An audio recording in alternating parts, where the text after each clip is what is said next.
Apologies for this break in our scheduled programming, but I feel guided to share a couple of dreams that I had with all of y'all. Just in case this helps, here it goes. The first dream, I find myself driving a car, but I feel like it's not me. I feel like I'm experiencing somebody else.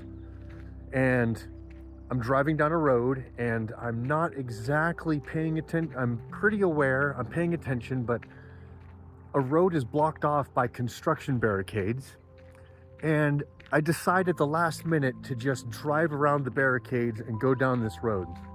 Now, this road I've been very familiar with.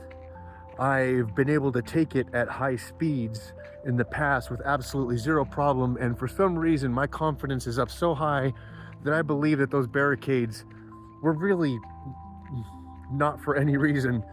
There was no reason for them to be up, and so I'm driving down this hill at one point, and there used to be on the downward slope of this hill a bump, such that if you drove over it really fast, you might be like an inch or two above the slope of the hill as you were driving over it. But I was going a little bit faster, and I was about to like get some air if the hill was even there, except the hill was not there. On this downhill, there was a slight berm at the bottom as if there was a ramp. And I noticed this at the last second and realized, oh God, what have I done? The car goes airborne. And for any of you who has ever been in a car or a truck or a vehicle that goes airborne, it is a singular experience. So I got to experience that in the dream without waking myself up. And luckily enough, the car landed, sparks flew, and it was still managed to keep the car straight. Except now, at this point, I'm looking down this hill and I'm speeding. I'm still going very fast, and there's a bunch of construction workers in yet another ditch where the road had been washed out. And I skid to a halt. I slam on the brakes, and I believe that I pulled up short of the construction workers before the dream ended. So that's dream number one. Maybe don't drive around the barricades. I don't know. That's for you. In the second dream, I'm on a construction site, and I've got all of my tools there. I've got toolboxes upon toolboxes. Like, it was even in the dream ridiculous. Like, why do I need all of my tools on this random job site?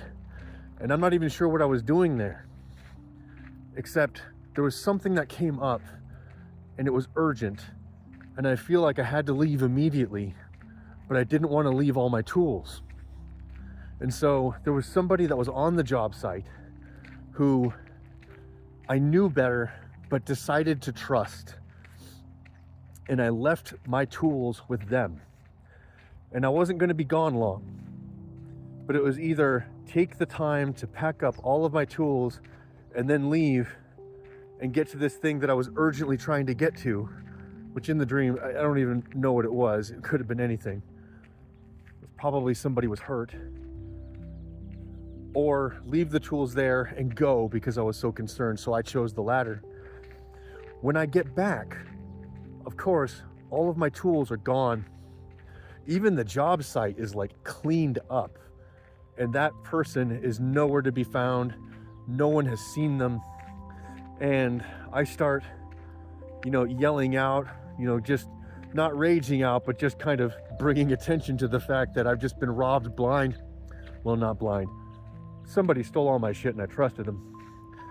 So everybody starts coming to my aid, and a whole gang of us, like a whole bunch of burly dudes, all pile into this van, and we're all getting ready to go. People are making plans. They're on the phone. They're like doing their little intelligence kind of gathering, figuring out where this dude went. And in the back, there's a guy, like, I'm 6'2", and there's this guy, he's got to be like 6'5", and he is comforting me, but it's a little bit like uncomfortable comforting. And I'm not trying to be nice about it. You know, I'm like, I just need my space. And the guy's like, no, man, you need love and attention. It wasn't quite like that, but it was like, it was this state where I was grateful that somebody actually gave a damn, but I just felt uncomfortable with it. But they were insistent upon giving me support, if that makes sense. So that's another weird part. That's another dream. That's the last one. So for what it's worth, I hope this helps you. For whatever random person has made it to the end, well, I hope you have a wonderful Friday. I am aimless, and I love thee.